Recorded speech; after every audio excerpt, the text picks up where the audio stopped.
Let's talk about bone broth. I've been making bone broth for the last couple years. I've gone through dozens of iterations of it, and I think I've come down to possibly the best bone broth you could ever make. It tastes delicious, it's fantastic, but I've gone through a lot of trial and error trying to figure it out. So I'm gonna make this video series. It's gonna be 3 parts to walk you through my exact process. It seems like the nuts and bolts are always there for people, but everybody always asks me these tiny little details, so I'm gonna walk you through those. It's worth noting that this video is available in fantastic 4K. If you click down on the bottom of the video player here on the little gear wheel, you can set the quality up to 4K. Part 1 is going to be just about sourcing the bones, where to go, how to get them, what kind of bones to look for.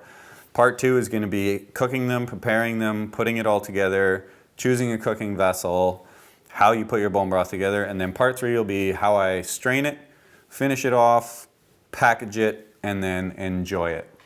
So with part 1 here, let's get going. I'll tell you what you need to make good bone broth. You're going to need a bottle of distilled water, some black peppercorns, you need apple cider vinegar.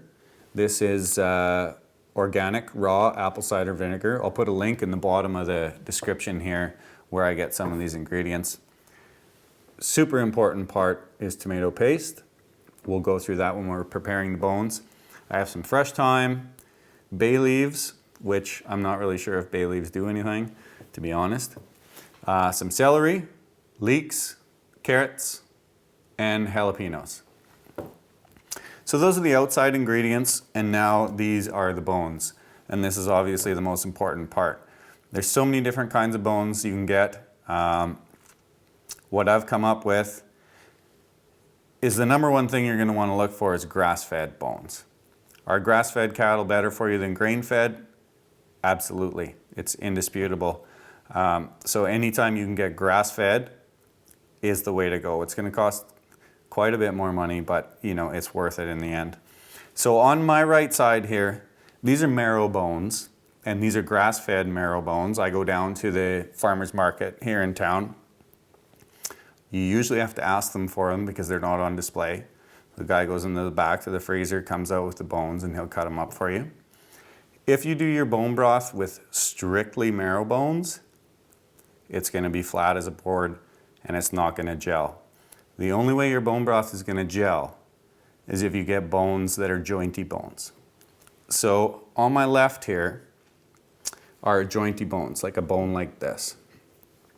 And these are the bones that actually make the broth gel.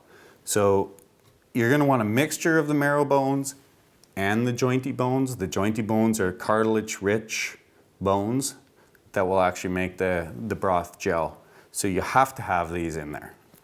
And then the secret weapon to my broth is turkey parts. Any kind of turkey parts. If you have a turkey carcass, fantastic. But I get the same place that I get these grass-fed bones.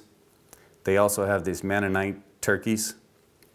I get 1 turkey wing, sometimes 2 depending on what. It adds so much flavor to the broth. And if you don't put turkey in, again, it's going to be really beefy and really flat. So that's gathering your ingredients. Everything is here. The next part of this video, I will go through how I prepare these things, which is an intricate process, before they get cooked. So click on the link somewhere here on the screen to go to part 2, and we'll get to cooking the bones.